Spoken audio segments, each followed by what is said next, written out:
Olá, pessoal, bem-vindos a mais um Café com a Boscov, o Boscoff. Hoje em um cenário um pouco diferente, aliás, até porque eu tenho um convidado tão especial, mas tão especial, vocês não vão acreditar quem está aqui. Valdemar Dalenogari. Dali, Ai, que alegria, que você está alegria, aqui, que que demais! alegria, porque é uma coisa que a gente está falando há tanto tempo, né, Isa? Com Dessa certeza. questão de cidade, distância, e a gente está para gravar isso há anos. Anos. Há A gente anos. está há uns 3 anos É, tentando fazer esse encontro acontecer diante das câmeras verdade. e agora deu certo e vai dar certo mais vezes. Mais A vezes. gente até já combinou a pauta do próximo, mas E é que vai mistério, ser, não, mistério, segredo. mas que me deixou muito feliz e ansioso, e eu vou ficar pensando até a gente fazer esse Eu episódio. também. Vamos brindar ao Bora, encontro bora. e as 5 indicações do 5 Brasil. indicações do Brasil, que coisa fantástica, maravilhosa, Acho que você não porque adoçou seu café, Dani. tá. Vou colocar aqui.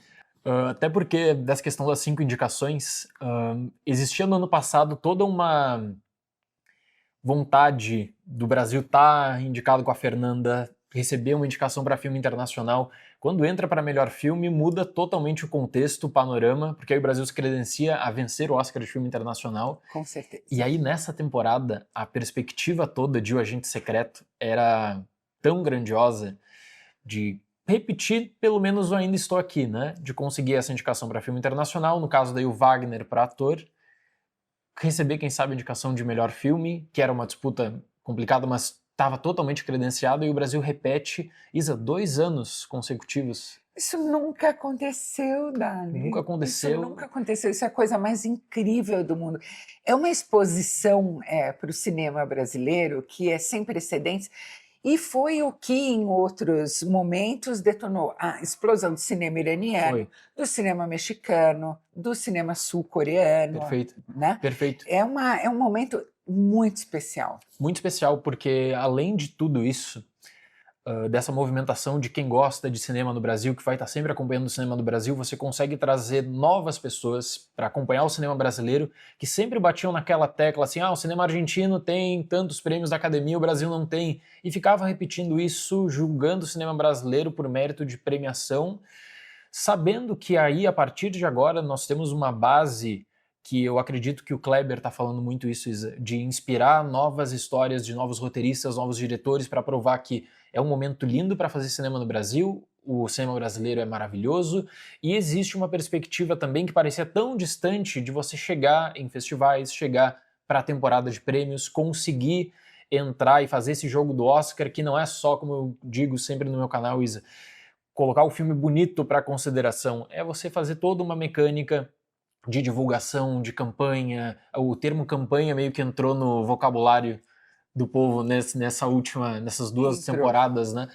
E agora ver isso com o Agente Secreto, ver mais uma vez o Brasil em alta, 2 anos consecutivos, o que é raríssimo, tá fantástico. Então tô super feliz, super contente, assim. Eu também, e eu acho que, além disso, tem um outro fator aí.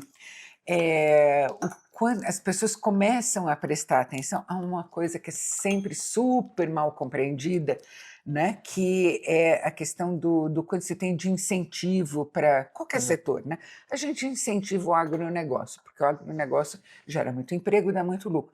O que as pessoas precisam entender é que o setor audiovisual gera muito emprego, movimenta economias locais, gera emprego direto e indireto, traz muito lucro e amplia a capacitação de uma quantidade enorme de profissionais. Com certeza. Né?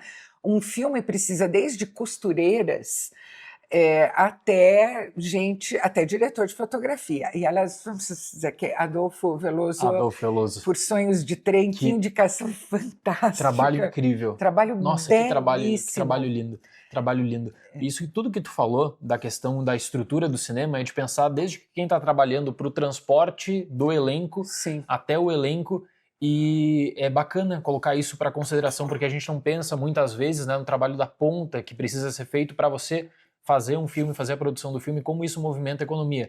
O Brasil é um dos países que ele tem toda uma política de fomento, e nós estávamos falando sobre isso antes de começar essa gravação aqui do Fundo Setorial do Audiovisual, e notar que isso que está acontecendo com Ainda Estou Aqui, o Agente Secreto, vai inspirar, eu acredito, uma nova geração de roteiristas, diretores a querer não só fazer cinema, mas saber que, olha, eu posso ter uma perspectiva de fazer uma rodagem bonita, legal do meu filme, é um momento único, assim, e que se não se torne, Isa, uma questão para entrar numa nota de rodapé no futuro, naquela época que o Brasil teve 2 filmes em alta. Sim. Não, que se crie realmente uma base para que a gente consiga, como país também, ter as nossas produções internas, domésticas, como sempre, mas também pensar num cenário de distribuição que é muito importante internacional, que eu vejo muito, às vezes, pessoas que estão interessadas em consumir o cinema brasileiro, que não estão no Brasil, e por questão de licenciamento, contrato, não consegue. E vou dar o exemplo agora mesmo do Retratos Fantasmas. Sim. Super, eu recomendo. Quem assistiu Agente Secreto, busque por Retratos Fantasmas. É maravilhoso. Vale muito a pena. Mas era um filme que ele estava com uma dificuldade de conseguir uma visibilidade no exterior de licenciamento. E agora, com essa onda de interesse, facilitou bastante, conseguiu ampliar essa notoriedade internacional. Então, você sabe se ele está na Netflix fora do Brasil também? Ele teve uma distribuição para aluguel digital, que já era alguma coisa, e agora está em serviços de streaming diferentes entre Europa e Estados Unidos. Eles facilitaram bastante assim, o alcance, o que foi maravilhoso. E do Adolfo Veloso, que vale a citação, que trabalho incrível, porque no ano passado surgiu Sonhos de Trem, nessa época de janeiro do ano passado, e aí era aquele filme que estava todo mundo falando em Sundance, olha, um filme bonito, independente, que tem uma fotografia deslumbrante, e parecia ser aquele filme independente, pequeno e com uma fotografia linda, que seria o destaque, quem sabe, para festivais, que poderia não ter um alcance para chegar e ser discutido durante a temporada. E foi bacana ver esse trabalho durante o ano sendo desenvolvido para esse reconhecimento do Adolfo. E sabe, Isa, que eu tenho uma confiança que pode dar esse Oscar de fotografia. Eu também acho. Eu tenho uma confiança muito grande, porque eu acho que é o filme que teve a fotografia mais elogiada em todas as críticas, em todos os festivais, em todas as premiações, aliás, nos festivais. Ganhou o Critics' Choice, né? Então eu tenho muita fé que o Adolfo vá levar também e que isso seja o começo de uma carreira global dele. É verdade. No Brasil, no exterior, não só nos Estados Unidos. Com certeza. Eu tenho fé que ele vai ser um dos grandes nomes da fotografia. Eu também. A gente fala muito no Darius Conde, a gente fala muito de o Caleb Deschanel, que foi um tempo atrás, tudo mais. Hoje não está tão nativa, mas eu acho que o Adolfo Veloso vai chegar ali também. Vai, com certeza, com certeza. E eu acredito que esse tipo de trabalho de Sonhos de Trem tem um foco tão grande na fotografia e, como tu disse, nessa percepção que vai ganhando meio que o boca a boca, né? Olha, a fotografia do filme é maravilhosa, deslumbrante, que ele consegue esse crédito até de sustentação de que muitas pessoas vão assistir Sonhos de Trem por conta de tudo que é criado em torno dessa experiência visual que é maravilhosa. Então, para ele como profissional, não é só aquele filme do currículo para ter orgulho, né? Mas é um filme que com certeza vai abrir muitas portas mesmo. Com certeza. Inclusive porque assim, o Roger Deakins por um acaso não está concorrendo esse ano, né? O Roger Deakins concorre quase todo ano em fotografia. Mas o Darius Conde está concorrendo por Marty Supreme. Se o Adolfo Veloso ganhar de um dos maiores nomes da cinematografia de todos os tempos, nossa, vai ser... É verdade. Essa é aquela para você levar no coração. Super. Então, assim, é uma movimentação de Oscar que ela já começa nessa parte da fotografia com uma chance considerável. Claro, é uma disputa que tem toda agora uma nova fase sendo estabelecida até a votação final, mas eu tenho essa percepção de que é muito possível, assim, pela qualidade do trabalho. Eu também. Vamos explicar para as pessoas a quarta categoria em que o Agente Secreto concorre e que ninguém está entendendo muito bem, que é a categoria que casting em inglês. Algumas pessoas têm traduzido aqui como direção de elenco. Não é isso, porque eles não estão dirigindo desempenhos, não estão fazendo preparação de ator, é a escalação de atores. Eu diria que é produção de elenco, se a gente fosse tentar... existe isso, né, dessa questão das nomenclaturas diferentes. Tem gente que está falando seleção de elenco, escolha de elenco. Seleção de elenco é uma... O diretor de elenco vai ser o premiado. É. O diretor de elenco que é o profissional Isso, premiado, não né? são os atores que são premiados. Isso, Esse não isso. é um prêmio para o elenco, para os Perfeito. atores. É para quem soube escolher o elenco. Daí alguém Tá. perguntou assim, puxa vida, se em Valor Sentimental, se em Hamlet, tá, tanta gente indicada, Uhum. né? Por que que esses filmes não estão concorrendo na categoria de seleção de elenco? Perfeito. Então, por quê? Porque a seleção de elenco, é lógico, ela vai trabalhar com categorias principais também, dramáticas, mas normalmente quem vai escolher a Jessie Buckley, quem vai escolher o Stellan Skarsgård, a Renate Reinsve, é o próprio diretor, que tem um Isso. relacionamento com eles. Isso, né? isso. Um filme como Marty Supreme, que tem uma pancada de coadjuvantes em papéis pequenos, mas importantes. Um filme como O Agente Secreto, que também tem outra pancada, né? De papéis pequenos que tem que ser muito bem escalados. Isso. Aí o trabalho do diretor, do recrutador de elenco é absolutamente essencial. Perfeito. Né? Tem essa diferença que a academia está tentando colocar até para os votantes, né? Que, como a Isa disse, o prêmio não é pro elenco. O prêmio, quem premia o elenco é o Sindicato dos Atores. Né? E aí existe essa confusão de que quem vai vencer esse prêmio, na verdade, o elenco que vai subir no palco. Não é o elenco que vai subir no palco. Então é uma coisa que a academia, eles prometeram, Isa, que eles vão fazer agora meio que até a temporada do Oscar. Eles vão colocar divulgações sobre o casting, né, sobre a categoria, tentar elucidar mais, porque existe até uma confusão do que está sendo premiado. Então, no caso de Marty Supreme, como você disse, tem toda uma série de coadjuvantes, em outros papéis.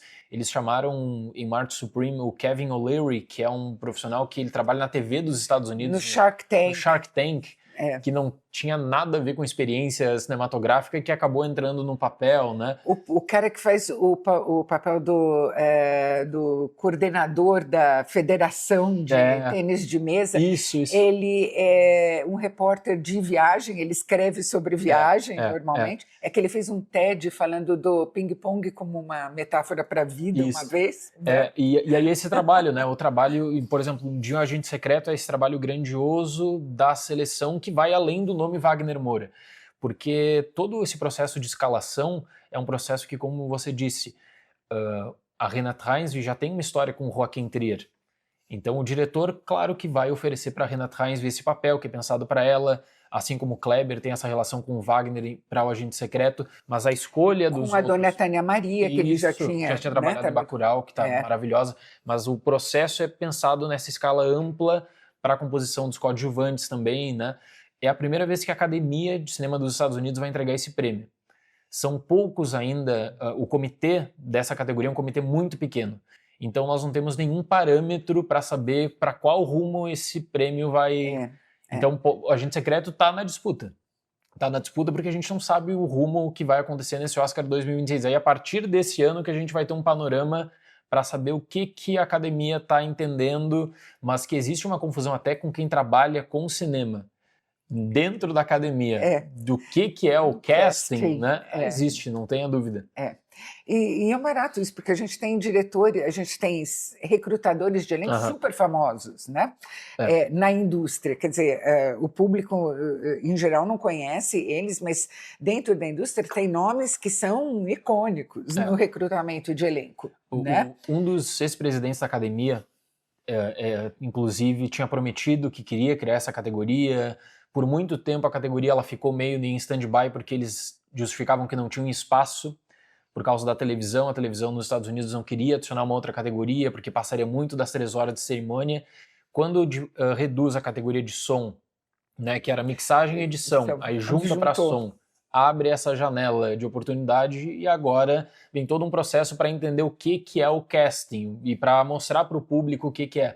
Então a academia, a partir das indicações agora, vai tentar fazer isso nas redes sociais e tal, mas eu me lembro que antigamente, sempre na época do Oscar, a gente falava bastante o que é a edição de som, para explicar o que é edição, o que é a mixagem, para saber a diferença. E as pessoas têm uma enorme dificuldade, porque são aspectos muito técnicos da produção de um filme mesmo. Né? Então, acho que eles fizeram bem em unir as duas, principalmente porque o pessoal de mixagem e edição trabalha em sync a maior parte do tempo mesmo, né?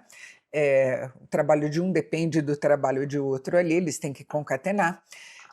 Então, agora abriu-se espaço, é a primeira categoria nova criada em 25 anos na academia. É né? verdade.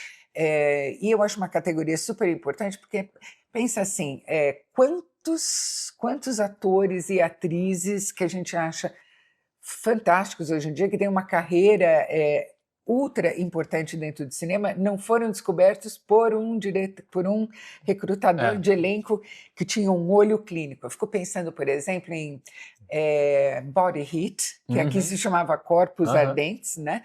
O filme era para o William Hurt, né? Só que no meio do filme tem uma cena com um sujeito que ninguém nunca tinha visto antes e que arrasa, ele leva o filme inteiro correndo com ele, Make It Work. Um rapazinho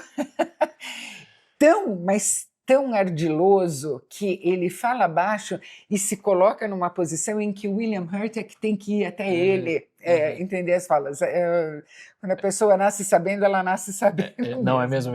Eu me lembro de uma entrevista do Clint Eastwood, que ele dizia assim que nos filmes ele tinha a ideia de quem ele queria ver como protagonista e aí depois a equipe dele que ajudava a fazer o resto da composição do elenco, mas que ele tinha muito na cabeça quem ele quer estrelando o filme assim nos papéis principais e aí depois joga para a competência desses profissionais, né, para trabalhar, para fazer um bom trabalho de escalação.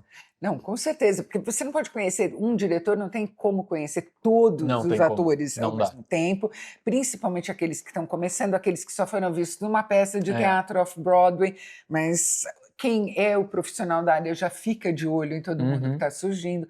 E muitas carreiras começaram por causa de um bom recrutador de elenco. Perfeito. Essa do Make It Work, ele virou um astro do dia para a noite por causa dessa cena. E Corpos Ardentes, eu acho maravilhoso isso. E agora, Dali, a gente, justamente falando nisso, tem várias injustiças, né? Como todo ano, toda premiação sempre vai ter aquilo que a gente fala, mas como que esta pessoa ficou de fora, né? As premiações têm muita dificuldade em acompanhar em tempo real, eu acho, aquilo que está realmente chamando a atenção. Tem muitos fatores que influem. Hoje em dia, a rede social tem um impacto enorme na escolha dos votantes, né? Tem impacto na vida de todo mundo, em todos os aspectos, né? Tem também nisso. Mas a gente tem algumas omissões gritantes nas indicações desse ano, não tem? Tem. Todo ano, né, a gente entra naquela parte do subjetivo, do, poxa, como é que essa pessoa ficou fora ou não, mas tem algumas omissões, assim, que me chamam muito a atenção em diferentes categorias. Eu vou começar com uma, que é o Paul Mescal, em Hamnet. Com certeza. Eu fiquei, assim, impressionadíssimo. A categoria de coadjuvante, ela era uma categoria que a lista meio que estava sendo repetida em muitos prêmios, sempre a mesma lista. Entra o Delroy Lindo nessa lista do Oscar e eu sou fãzaço dele, adoro o trabalho dele, ele tá super bem em Pecadores e já deveria ter sido indicado anteriormente, inclusive. Da Five Bloods. Em The Five Bloods, aquela temporada que ele ficou de fora e aí a gente, se fosse fazer o vídeo, né, seria... Como é que o Delroy Lindo ele ficou fora naquela época. Mas assim, o Paul Mescal, o trabalho de Hamnet, como no geral, que é um filme que você sai do cinema muito envolvido emocionalmente. E existe toda essa história que ela preza muito pela história da Agnes Shakespeare, que é a base de um livro de uma autora chamada Maggie O'Farrell. E o Paul Mescal, ele faz o William Shakespeare, que no livro é o tutor, é sempre chamado como tutor, mas que a ausência dele é sentida. E eu acho que ele consegue dar conta disso, você sente a ausência do Paul Mescal no filme. E eu penso que um bom trabalho de coadjuvante é quando você quer ver justamente esse coadjuvante, o retorno pelo que ele representa para a história. Né? Então foi uma omissão assim que eu fiquei muito surpreso. Eu também. Eu fiquei muito surpresa porque é uma paixão tão embriagadora a deles no começo, e é por isso que você sente a É, ausência dele no momento em que ele sai do filme, e o retorno dele para o filme, que é como Shakespeare interpretando o fantasma do pai do Hamlet no uhum. palco, é devastador, né?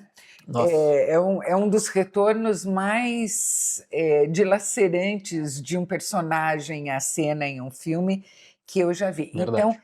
realmente um trabalho belíssimo do Paul Mescal. Ele tem essa capacidade de, não sei, eu acho que apelar para os seus sentimentos, para o lado mais indefeso dos seus É, sentimentos como ator. é. Em After Sun, ele já tinha mostrado esse dom dele, então eu sinto muito a ausência dele na Super, categoria, super, super. E né? você citou After Sun, que é uma pancada emocional também, né? É, é. Foi essa questão da ausência do Paul Mescal que me surpreendeu até pelo encaminhamento da temporada, que era um nome que sempre entrava nas listas. É uma temporada complicadíssima, porque aí tem dois de uma batalha após a outra, o Sean Penn e o Benício Del Toro, com tempos diferentes de tela, o Sean Penn com mais presença, o Benício Del Toro, aquela atuação que tem um tempo de tela menor, mas que é caótica Super e marcante. marcante demais, e ele tá muito bem, né? Tem o Delroy Lindo, como nós falamos agora, que entra nessa temporada, entra o Jacob Elordi por Frankenstein, nessa tendência, né, de que ele tá numa crescente da carreira, e Frankenstein a gente sabe que foi um filme que a indústria gostou muito mais que nós, eu acredito, né, Isabel? A gente tem, eu pelo menos tenho várias Também, reservas, também né? tem, também tem. Muitas ressalvas ao filme. E curiosamente, à medida que eu vou me afastando do tempo em que eu vi ele pela primeira vez, eu vou encontrando mais pontos em que eu me afasto Pra do se filme. distanciar ainda mais. É, Nós estamos juntos nessa. é. Mesma coisa comigo. E eu acho que o Jacob Elordi faz um trabalho muito bonito, Uhum. mas eu acho que o Jacob Elordi vai fazer muitos trabalhos É. muito bons ainda. Eu acho Sim, que ele é um ator que está mostrando, está começando a demonstrar tudo de que ele é capaz, vai ter excelentes papéis ainda. Tem um que é motivo de grande controvérsia para estrear daqui a pouco, que é o papel dele total. como Heathcliff em O Morro dos É, Ventos Vivantes, é. né? Só para dar uma palhinha do motivo da controvérsia, no livro, Heathcliff é talvez Roma, né? Possivelmente, ele é descrito como tendo a pele muito escura. Isso é um dado que é decisivo na vida do personagem, na Total. maneira como ele é tratado. É. O Jacob Elordi é nitidamente branco, Que não dá pra. Pois é uma daquelas né? coisas de adaptação que chama a atenção já do que vai ser feito com esse material base É, e pra onde que vai esse caminho, o que eles vão seguir com esse caminho, né? não é uma questão de se ele tem a capacidade de ser um bom Heathcliff ou não, acredito que ele Sim, tenha, eu não vi o filme ainda, também não. né? Mas é que tem esse dado que é crucial no personagem, no livro, Totalmente, né? totalmente. Define a vida dele, Eu vejo né? que também o Jacob Elordi ele é um ator que ele poderia se deslumbrar e fazer vários papéis de projetos por conta que ele está nessa crescente da carreira, e eu vejo ele nas entrevistas muito maduro no processo do que ele vai selecionar, do o que ele quer trabalhar e tal. Então essa questão toda da controvérsia, o filme vai lançar agora daqui a pouco, né? Sim, Então a gente vai discutir ainda sobre isso, mas me rendeu uma curiosidade nesse começo de ano de 2026 de como esse texto vai ser trabalhado mesmo. exato. Tem assim, né? Quer dizer, um filme está sendo lançado agora, a escolha foi feita 2 anos Sim, atrás, sim, né? sim. Outro momento da carreira dele, talvez o agente dele pensando em outros Isso, rumos na ocasião, provável. né? Eu tenho a impressão que ele está indo por um caminho muito como o do Robert Pattinson, Uhum, de papéis que desafiem ele, nos quais ele aprenda, né? perfeito. Robert Pattinson teve muita humildade, É, né? é, Na maneira como ele deu seguimento à carreira dele depois concordo. de Crepúsculo. E eu acho que o Jacob Elordi tem a mesma maturidade, a mesma humildade, o mesmo interesse em se tornar um ator excelente. Então, bom, mas enfim, eu acho que neste momento era o Paul Mescal e não o Jacob Elordi, né? Eu concordo, eu concordo. Acho que a gente tá no mesmo barco nessa, Isabela. É. E aí eu não sei se tu já viu o filme da Kate Hudson, Não, Som no não Blue. vi o filme da Kate Hudson ainda. Tá. Não. Assim, eu considerei um exagero brutal a indicação dela. mas brutal, assim, num nível de... que a gente vê, né? Por exemplo, Isabela, eu estava acompanhando em dezembro do ano passado uma cerimônia que é o Gotham Awards, que é uma premiação independente, e nessa premiação tem segmentos patrocinados pelos estúdios para entregar tributos, e um dos tributos era com o elenco de Song Song Blue, em que ali, um determinado momento, o Hugh Jackman fala: Kate Hudson vai estar no Oscar e eu quero que vocês assistam o filme, ela merece o Oscar, ela merece ser indicada, merece ganhar o Oscar. E ali ela já estava fora, meio que tipo, ninguém estava colocando o nome dela, era um filme que teria um lançamento nos Estados Unidos na semana do Natal ali e tal. E já era uma surpresa do tipo, opa, mas o estúdio tá fazendo um trabalho já, a categoria de melhor atriz parecia com pouca abertura para uma surpresa em dezembro, e o estúdio realmente bancou um trabalho de campanha. Ela tava muito afim, porque nessa questão toda de campanha é preciso fazer sessão fechada, evento, e ela fez esses eventos. Se credenciou para ser indicada no Sindicato dos Atores, que agora trocou o nome, era o SAG, agora é o Actor Awards.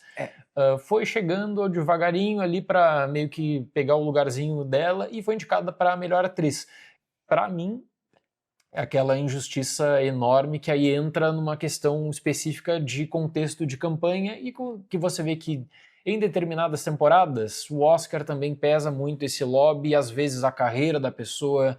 A Diane Warren tem mais uma indicação para canção, inclusive, porque é a Diane Warren, que é muito querida no comitê e tal, mas o mesmo acho que se aplica para Kate Hudson aqui. Então eu vejo que na categoria de melhor atriz ficaram fora nomes muito mais fortes, mas a Kate Hudson entra porque a Kate Hudson estava afim e fez uma campanha enorme para entrar. Eu colocaria ela. Depois, quando tu assistir, eu quero saber se tu vai concordar comigo ou não. Tá. Dali, eu acho que tem no caso da Kate Hudson também muito um componente. A pessoa teve uma carreira, como a Pamela Anderson, né, que era uma figura que não era considerada uma grande atriz e tudo mais. Daí ela começou com a última Showgirl, né? Isso. E todo mundo falou, e de fato ela está muito bem no filme e tudo mais. Mas é aquela coisa, você nunca fez uma coisa que a gente considerava digna do prestígio de um Oscar, e agora você fez, e olha que legal, porque você é da nossa turma. É mesmo. Né? Ela é filha da Goldie Hawn, ela cresceu em Hollywood, conhece todo mundo desde a infância, é uma pessoa querida, deve ser uma pessoa fofa, agradável, tudo mais. Provavelmente tem vezes que essa narrativa cola e cria-se todo um contexto para apreciação dessa narrativa. Eu estou especulando porque eu não vi ainda também. Sim, claro. São questões de opinião. Na minha opinião, eu achei forçada essa indicação, assim, bem forçada. Pessoal, com tanta coisa para comentar e no calor da hora, o Dali e eu cometemos uma falha imperdoável. Nós esquecemos de mencionar o desempenho estupendo do Jesse Plemons em Bugônia, pelo qual, sim, nós concordamos, ele merecia muito ter sido indicado. É uma pena que a gente não tenha dito isso na hora, mas antes tarde do que nunca. Tem narrativas que colam, que na minha opinião é o caso da Kate Hudson. Tem uma outra narrativa que poderia ter colado, que era do Dwayne Johnson, que era o papel da vida dele, era a transformação, não foi indicado, né? Então tem casos na temporada, às vezes cola, às vezes não cola. Às vezes cola, às vezes não cola, mas eles tentam. tentam. Eu, pessoalmente, teria colocado nessa vaga a Tessa Thompson. Sim, por Reda, que foi um filme esquecidíssimo na temporada, em todos os níveis, tanto ela como o próprio figurino, que entra o figurino de Avatar, que é uma surpresa. O figurino de Avatar? É uma surpresa gigantesca. Sabe que quando saiu... O figurino de Avatar é macacão com ponto de... Sabe que de performance quando saiu, que para mim a indicação mais surpreendente da lista do Oscar, Avatar não tá em som, né? Tá em efeitos, que vai ganhar, e apareceu em figurino. Daí eu fui atrás da questão do que teve do figurino, porque alguns comitês da academia, eles mostram um pouquinho dos efeitos, por exemplo, categoria de efeitos, mostra 10 minutos do trabalho, categoria de som, às vezes tem algum extra para mostrar o trabalho do som todo, e de figurino em Avatar, eles focaram muito no trabalho que a figurinista fez de pesquisa histórica para montar diferentes, nos dois povos diferentes ali, a questão toda do figurino, do mundo de Pandora, que aí teve um trabalho de figurino específico para Avatar 3. Que, olha, tudo bem, mas aí o trabalho de Reda, de figurino, por exemplo, eu achei muito melhor. E então foi um outro exagero, e bom que você lembrou da Tessa Thompson, porque era um nome que eu poderia ter colocado na... E vou lembrar mais uma contradição. Por que que o figurino digital de Avatar pode ser indicado e por que que o Andy Serkis nunca podia ser indicado como ator por performance capture? É verdade. Performance capture é uma maquiagem digital. O figurino de Sim. Avatar é uma maquiagem digital que está sendo colocada em cima do... Perfeito, não é? perfeito, perfeito. Cria uma grande contradição com todo um discurso que era Sim. feito... Que Exatamente. não pode, não pode, né? Exatamente. Ué, agora pode? Agora pode. Agora o figurino de Avatar abriu as portas para desmontar esse argumento. A próxima vez que não indicarem um trabalho excepcional em performance capture, daí eu vou reclamar muito, então. A gente saiu agora de Avatar 3, né? Pelo sucesso de Avatar 3, provavelmente vai ter o 4 e o 5 que o James Cameron tanto quer fazer, só a gente não sabe se ele vai ser o diretor ainda, mas se no futuro o Avatar 4 for um grande filme, um filmaço, como o James Cameron disse que vai ser pela continuidade da história, não dá mais para dizer que isso é uma barreira, né? Caiu simbolicamente ali com essa questão quando você traz o argumento da pesquisa do figurino e tal, performance capture, como você disse... É uma camada digital. Sabe, é a camada digital. Então, aquela barreira que existia para Avatar, especialmente na temporada do primeiro Avatar, não tem por que continuar com esse mesmo argumento, então.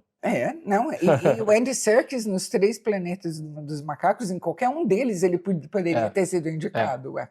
Né? É um trabalho fantástico que ele faz. Verdade. Né? Absolutamente fantástico. Ele até chorou um pouco quando eu perguntei isso para ele, assim, ele ficou com o olho cheio de água. Assim. Por que não é valores, não é...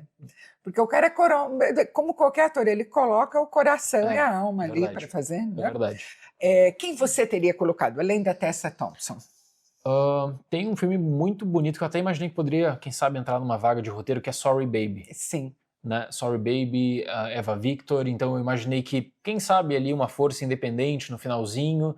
Tem o caso da Chase Infinity, que era a vaga que caiu, né, de uma batalha após a outra, então eu teria colocado qualquer uma dessas no lugar da Kate Hudson. A Tessa Thompson também tá incrível em Reda, uma pena que Reda faltou, acho que estrutura para dar mais visibilidade e tal, mas são atuações que eu considero melhores do que a da Kate Hudson para melhor atriz. Mesmo sem comparar, eu acho que são atuações que mereciam... Que também poderiam ser indicadas ao Oscar, né? Às vezes entra muito aquele caso que é um debate que existe do tempo de tela. Será que a atriz com menor tempo de tela tem menos chances, não tem tanto impacto como protagonismo? Eu vi coisas desse tipo sendo ditas em torno do impacto da Chase Infinity em uma batalha após a outra, né? Para justificar do porquê que ela não é indicada. Aí se a gente vai estender para um outro lado, Stellan Skarsgård tem um tempo de tela grande em valor sentimental. Aí é meio aquela indicação fraude do estúdio. Que acontece todo ano. Que acontece todo ano para ter mais chances. Ter mais chances. Obviamente o Stellan Skarsgård é o principal papel masculino do filme, ele tem um tempo de tela gigantesco. Apenas alguns minutos menos do que a Renate Reinsve. É questão de minutos mesmo. Isso. E, no entanto, está indicado como coadjuvante porque eles acharam que ele teria mais chance nessa categoria. Eu acho sublime a interpretação dele em valor sentimental, mas o fato é que ele foi parar numa categoria que está muito concorrida. Muito concorrida. Né? Porque o Sean Penn está possuído, né? Em uma batalha após a outra. O trabalho do Benício Del Toro é maravilhoso, o Delroy Lindo é um cara fantástico. Bom, a gente já discutiu essa, mas enfim, aquele tiro que às vezes pode sair pela culatra. Né? É verdade. Até nesse caso, pensando assim na estratégia da distribuidora, tinham 2 atrizes de valor sentimental coadjuvantes foram indicadas, a atriz foi indicada, o Stellan Skarsgård ficou para ator coadjuvante. Se tivesse ido até para melhor ator nessa temporada, talvez tivesse ali com o Wagner Moura, tivessem feito, sabe, algum problema de caminho, de campanha, então tá ótimo. Eu adoro o Stellan Skarsgård e tem chances, eu sei que tu também tu é um grande admirador. Nossa, mais impossível. E além de tudo, um monte de filhos que são ótimos atores também, que família. Eu tenho 2 tristezas muito grandes em filme e ou filme Perfeito. internacional, e direção e ator. Tá. Me dói demais que A Última Saída, do É verdade. Chan-wook Park, não tenha sido indicado em filme internacional, não tenha sido indicado o melhor filme, Uhum. que o Chan-wook não tenha sido indicado em direção Pareceu- e que o Lee Byung-hun não tenha sido Não indicado em tinha melhor sido. ator. É verdade. É verdade. É um filmaço. É. Teve uma temporada bacana, assim, desde o lançamento no Festival de Veneza, em setembro, muita repercussão, e passou de um filme que todo mundo esperava que poderia ser indicado para todas essas categorias que tu disse, e foi sumindo até das listas da crítica no final da temporada passada, e cai até de filme internacional, que era uma certeza, assim, há um tempo atrás, que era certo que seria indicado para filme Ele é da internacional. Neon também, né? Também da Neon, e era visto como uma das grandes forças, e aí foi caindo, até num ponto que se pegasse filme internacional já meio que estava no lucro, e é um baita filme. Eu concordo contigo, é um baita filme, é um baita filme. Baita filme. E um desempenho espetacular do Lee Byung-hun. É verdade, assim. é verdade, me deixou muito envolvido. Assim. Muito diferente de qualquer coisa que eu já tenha visto ele fazer, inclusive. Eu descobri que, eu sempre achei ele incrível, mas descobri que o escopo dramático dele é muito maior ainda do que eu imaginava. Né? Será que o humor do Chan-wook Park é perverso demais, talvez, para as pessoas entenderem? Pois é, eu estava pensando... Para a academia, especificamente, quem sabe, né? entender? Pois é uma saída de pensar nessa questão, mas é um daqueles casos de... Quando a gente pega a lista de esnobados do Oscar, que aponta e percebe assim, caramba, como que não entra para um roteiro adaptado, no mínimo, que era também uma certeza que poderia entrar para roteiro adaptado 2 meses atrás, um filme grande de rodagem de festivais, que é completamente ignorado. E aí, não entrar para filme internacional, temporada maravilhosa, inclusive para filmes em língua não inglesa, mas me chama muito a atenção, assim, uma queda bem forte mesmo. Me parece um caso de desistência da Neon, assim, de fazer opções. Bom, a Neon tem Sirá, Isso. Ela tem O Agente Secreto, Isso. Ela tem Valor Sentimental. E foi apenas um acidente. Foi apenas um acidente e Nenhuma Saída. Né? A Última Saída. A Última Saída ou é Nenhuma Saída? Agora eu estou confusa. Tá. Mas, enfim, o filme do Chan-wook. Então, obviamente, ela está dominando uma categoria e eu acho que ela fez escolhas ali. Tudo bem, eu teria muita dificuldade em dizer assim, um desses filmes eu vou abandonar, porque eu acho que são todos filmes com qualidades inegáveis, mas me dói ver isso acontecer com um filme que tinha potencial para tantas indicações. É mesmo. Eu vejo que assim, no começo dessa temporada, se tivesse um desses 5 filmes da distribuidora, um para cair seria o espanhol Serrat, que teve uma rodagem um pouco divisível, me lembro da época do Festival de Cannes, que era o pessoal saindo elogiando e xingando o filme e tal, então foi um filme divisivo, né, no período, só que ele conquista no trabalho de som, ele vai ganhando na pré-lista do Oscar, ele é o filme internacional com o maior número de menções na pré-lista, e aí o sul-coreano vai ficando de lado total a ponto de cair. Inclusive, para falar do vencedor da Palma de Ouro também, né, da mesma distribuidora. Sim, era o outro que eu ia mencionar. Que aí não entra para melhor filme, não entra para direção, pega o roteiro, pega o filme internacional. Foi apenas um acidente do Jafar Panahi. E uma coisa curiosa, quer dizer, tem escolhas que são bastante políticas, eu acho, né? Como A Voz de Hind Rajab, por exemplo.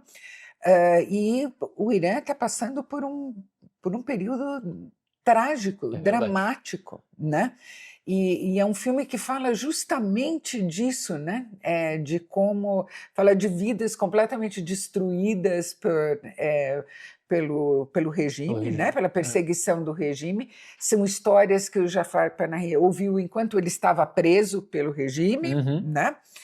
E que inclusive ele foi de novo em dezembro, teve uma nova condenação no Irã. Sim. Então estava com todo esse contexto do que está acontecendo no Irã, do que o filme discute, e também eu tinha, Isa, a impressão de que nós iríamos ter nessa temporada 3 filmes em língua não inglesa indicados para melhor filme, que aí seriam O Valor Sentimental, O Agente Secreto e Foi Apenas um Acidente. Eu também achava. E aí entra o Fórmula 1, né? E aí eu acho que essa vaga que seria de Foi Apenas um Acidente entra e pegou o Fórmula 1. Então também é um outro longa iraniano que eu concordo com tudo que tu disse. Tinha o contexto, tinha a história. E é um filme bárbaro. Super, super.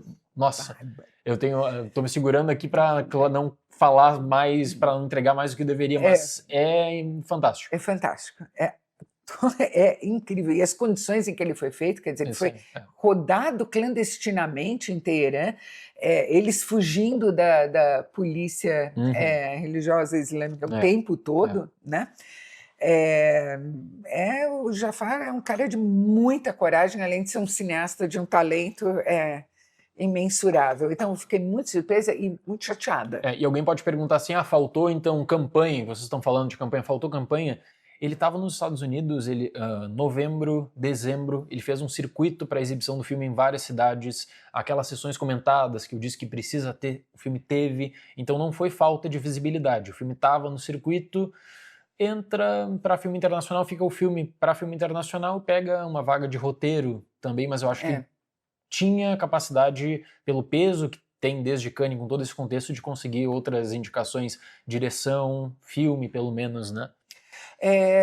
Falando em Cannes, né, quer dizer, Foi Apenas um Acidente, ganhou a Palma de Ouro, que é o ponto, a presença em festivais é o ponto, principalmente Berlim, Veneza e Cannes, é o ponto de partida indispensável hoje em dia para que um filme consiga uma vaga no Oscar de filme internacional, né? Agente Secreto ganhou melhor direção e melhor ator por Wagner Moura em Cannes. Ainda Estou Aqui ganhou o prêmio de melhor roteiro em Veneza, né? Tem algum filme que tem chance, você acha, nos últimos anos, na sua experiência, Dali, algum filme que não passou por festival? Teve alguma chance em filme internacional? Isa, essa é uma questão maravilhosa, porque abre espaço para falar sobre mecanismos e essa questão da visibilidade no mercado internacional, né? Que não é só você ter um bom filme, um filme bonito e colocar para apreciação e pensar assim, o meu filme é muito bom, está sendo validado internamente, pode ganhar o Oscar. Não tem como. Se o filme não tem rodagem em festivais, se o filme não tem distribuição nos Estados Unidos, não existe caminho. Simplesmente não existe caminho. Você vai bater numa pré-lista e aí depois vai ficar, sabe, se chegar na pré-lista já é lucro. Então, assim, o processo todo que aconteceu nesses 2 últimos anos no Brasil, tinha mais de 2 décadas sem indicação para essa categoria no Oscar de filme em língua não inglesa, filme internacional. Todo esse processo que existe de Ainda Estou Aqui, da importância do circuito de festivais, da premiação em festivais, da questão de você precisar ter uma parceira de distribuição, porque campanha custa caro e essas empresas grandes, elas têm uma capacidade de fazer locação de salas, marketing, revista, um anúncio numa dessas revistas Eles de têm que é caríssimo. experiência para isso. Tem um know-how total. Então é bem interessante porque eu acho que isso também, aos poucos, está entrando no imaginário de diferentes setores do cinema nacional, do cinema brasileiro, que às vezes rejeitavam o Oscar e pensavam, bom, é validação apenas para o americano ver, alguma coisa desse tipo, e usavam esse tipo de argumento. Quando você tem a caminhada de Ainda Estou Aqui, a caminhada de Agente Secreto, que você consegue trazer pessoas de fora para se interessar pelo filme, para se interessar pelo processo de fazer cinema, dá para pensar num caminho para o futuro, para que o Brasil consiga ter mais capacidade. Então, como você disse, rodagem em festivais, fundamental, distribuição, ter um aparato e uma estrutura nos Estados Unidos, porque, querendo ou não, mesmo com o processo de internacionalização, lá que estão os votantes e todo mundo faz essa campanha, todos os diretores, Isa, o Kleber, o Jafar Panahi, o Joaquim Trier, todos eles estavam outubro, novembro, dezembro, Estados Unidos, tivesse que ir para a Europa por conta do circuito do BAFTA, da premiação espanhola do GOI, estavam lá também.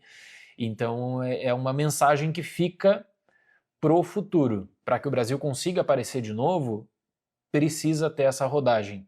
Não tem como. Se você não passa por festivais, vai ter um limitador numa hora ou outra. E o que eu acho curioso é que, por exemplo, Toronto tem um festival super importante e que é um festival de negócios, né? O que se fecha de negócio de distribuição em Toronto é provavelmente o maior volume, né, de fechamento de... É a área de Cannes, de mercado à margem do filme em Toronto. E, no entanto, Toronto não consegue dar essa projeção para um filme que Berlim, Veneza e Cannes dão, né? E até Toronto meio que aceitou isso, sabe? Meio que Toronto, o que é o Festival de Toronto hoje? Eles tentam pegar o que eles falam, né? Uma definição do festival, eles pegam o melhor de Cannes, eles tentam pegar o melhor de Veneza, que ocorreu semanas antes, Telluride, e eles conseguem montar um pacote que não vai ter, quem sabe, grandes estreias, para colocar para contexto. Grande estreia de Toronto esse ano, de exclusivo, foi Nuremberg. Foi o filme Nuremberg. Então, para você ver que não tem o peso de um Hamnet, que estreou, desses outros filmes da temporada. Então, Toronto meio que tem essa exposição, mas não é o principal, né? Porque não tem essa mesma relevância de Cannes, de Veneza, especialmente.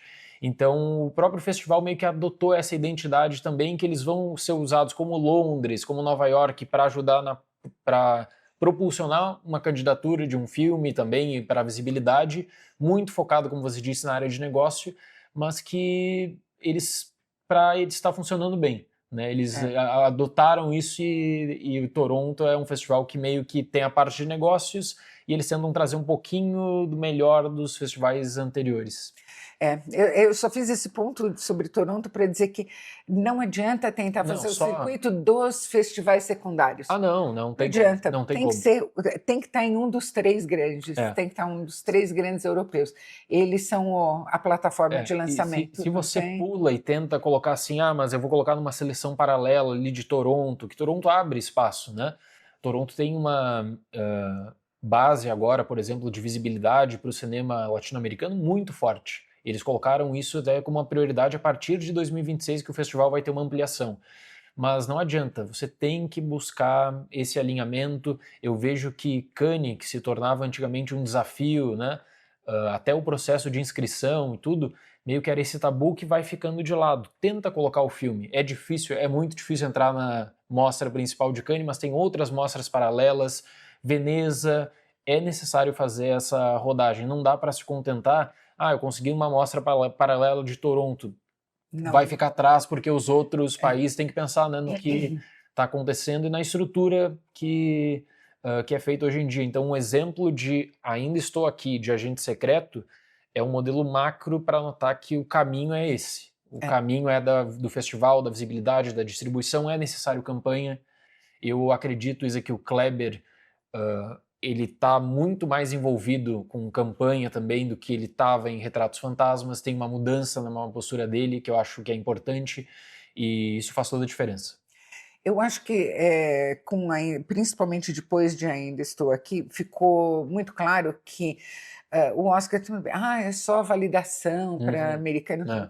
Não, é uma validação, quer a gente concorde com ela ou não importa que opinião a gente tenha, é uma validação para plateias no mundo inteiro, inclusive dentro do Brasil. Isso. E é uma chance de você mostrar que você tem uma produção capaz de atrair investimento estrangeiro. O Agente Secreto, por exemplo, tem 4 países financiadores diferentes, né? Ainda Estou Aqui também tinha muito financiamento internacional. Quer dizer, essa é uma saída ótima para o cinema brasileiro. É assim que se produz na Europa, com 5, 6, 8 países ao mesmo tempo. Cada vez mais nos Estados Unidos o cinema independente é um cinema de coprodução internacional também, né? Isso é uma vantagem inegável. Eu acho que tanto o Walter quanto agora o Kleber entenderam que o prêmio é importante não só para o filme em si, mas ele é importante para o cinema brasileiro, que é importante para eles. Exato, concordo 100%. E eu vejo que existia um argumento de defesa interna que era assim, o Brasil está isolado do continente pela questão linguística, é mais difícil fazer coprodução. que é meio que o argumento de defesa que foi sendo replicado, e para você furar esse argumento, às vezes se torna complicado. Mas é um modelo que todo mundo faz, que na Europa, não precisa falar a mesma língua, todo mundo faz na Europa. E então que agora que o Brasil está começando, até pela questão de mais editais, de coprodução também, que explorar essas possibilidades que são fundamentais, assim, até para que você tenha o know-how, a expertise de um produtor que, quem sabe, não está vinculado no cinema brasileiro diretamente, mas pode ajudar a abrir portas na Europa, nos Estados Unidos. Então, pensando um macro, né? Pensando, como eu estou falando, essa estrutura mais ampla. E isso faz toda a diferença. E, no fundo, como tudo, tem uma questão de networking também, né? Os excelentes relacionamentos que o Walter tem com o meio cinematográfico internacional, os ótimos relacionamentos que o Kleber tem, que foi para Cane com Bacurau também, né? Isso. Bacurau com Aquários, me desculpe, foi com Aquários. Ele foi com Aquários. Ele foi com Aquários e Bacurau foi... deixa eu pensar... Onde é que ele estreou Bacurau, gente? Retratos Fantasmas ele estreou na Mostra Paralela de Cannes. Isso. Mas, enfim, eu dei uma falhada aqui, mas, de qualquer forma, o raciocínio é esse. Quer dizer, quanto mais relacionamentos você forma, relacionamentos profissionais, não estou falando de brodagem, né? Com o meio cinematográfico internacional, mais visibilidade você ganha, mais chances você tem de que o seu trabalho seja incluído num grande festival, e assim vai. É um círculo virtuoso, a gente tem que aprender que ele é um círculo. Perfeito. Bacurau estreou em Cannes mesmo. Em Cannes mesmo estreou também? Em Cannes mesmo. Tá. Para continuar dessa questão, o cinema brasileiro é um cinema tão lindo, tem tanta coisa sendo produzida. Se a gente pegar a pré-lista do Brasil para o Oscar, tantos filmes diferentes, que eu torço realmente isso aqui para o futuro, assim, a gente consiga entrar mais em festivais, ter essa questão da facilidade para distribuição dos contratos, para que o cinema brasileiro as pessoas consigam procurar e assistir, sabe? Que esse era um limitador. Então, essa onda de agente secreto está sendo bem importante para isso, bem importante para estimular também uma reflexão além do que está em alta, né? Além do Ainda Estou Aqui, além do agente secreto. Isso é bem bacana de pensar, e eu estou vendo também um interesse das plataformas de streaming em fechar negócios com filmes brasileiros para colocar no catálogo internacional, que também é valioso. Não é um filme de festival nem de longe, mas a Netflix teve um sucesso inesperado internacional, sendo com Caramelo, né? Isso, né? Exatamente. Então, mesmo que o ótimo ponto que você coloca aqui não é só o Oscar, né? Você abre as portas da indústria para todo tipo de produção, seja para comédia, seja para uma sátira, isso faz diferença. Com certeza. Para encerrar, qual filme brasileiro que não conquistou, não achou o público dele por uma questão de circuito, de distribuição, seja lá o que for esse ano, que você recomendaria muito às pessoas que assistissem? Olha, eu tenho uma história que eu fico chateado de pensar nessa história, que é a história de Que Horas Ela Volta, do porquê que esse filme não conseguiu uma visibilidade naquela época de premiação internacional. Eu conheço uma pessoa da distribuidora dos Estados Unidos do filme que me disse assim, olha, o orçamento que a gente tinha para a campanha não era um orçamento grande e o filme era tão bonito, todo mundo estava elogiando tanto que a gente tinha certeza que ele entraria na pré-lista. E o orçamento que a gente tinha era para fazer a campanha da pré-lista para a lista de indicação. Então eles tinham a certeza, Isa, que o filme ia entrar, que ele iria por conta de tudo que eles estavam ouvindo, e não entrou, e aí a frustração é enorme do tipo, olha, o dinheirinho que a gente tinha ali para pelo menos fazer a campanha nem aproveitaram, nem usaram, que tinham tanta certeza. Então um outro adendo, né? Não dá para considerar com certeza e pensar, como eu disse, o filme é bonito, as pessoas estão elogiando, com isso você vai entrar para Oscar, que não. Então esse caso, quando eu penso, eu fico chateado porque era um filme que ele tinha o potencial para chegar mais longe, né? Então é um dos casos, assim, Aí, claro, tem toda a questão do próprio Kleber, naquela situação de Aquários, que não é enviado, mas a que me deixa bem chateado, recente, de visibilidade internacional, é do Que Horas Ela Volta. Tá. Eu fico muito chateada na produção de 2025, que é um filme que eu acho excepcional, eu bato nessa tecla em todo vídeo que eu faço, Oeste Outra Vez, do Érico Haas, com o Ângelo Antônio Babu Santana. Um filmaço. Ótimo trazer as referências. Incrível o filme, ficou comigo para sempre, assim, volta e meia penso de novo em Oeste outra vez, e agora está disponível em streaming e tudo mais, e eu sempre falo, gente, assistam, entendeu? Quer dizer, entendam do que a gente é capaz, né? Sim, sim. Mesmo quando um filme não consegue uma premiação ou não consegue uma distribuição mais ampla, não significa que você não tenha ali uma joia perdida. É verdade. Como eu tinha mencionado anteriormente, pegando a pré-lista do Oscar do Brasil interna no último ano, filmes incríveis, assim, Homem com H teve toda essa rodagem, assim, bem impactante no cinema, Oeste outra vez, fantástico, então ótimas recomendações aí, fica pro pessoal que for procurar, não vai se arrepender. Não vai mesmo. Dali, que alegria, que alegria hoje, nossa, incrível. Mas está prometido e vai ser cumprido.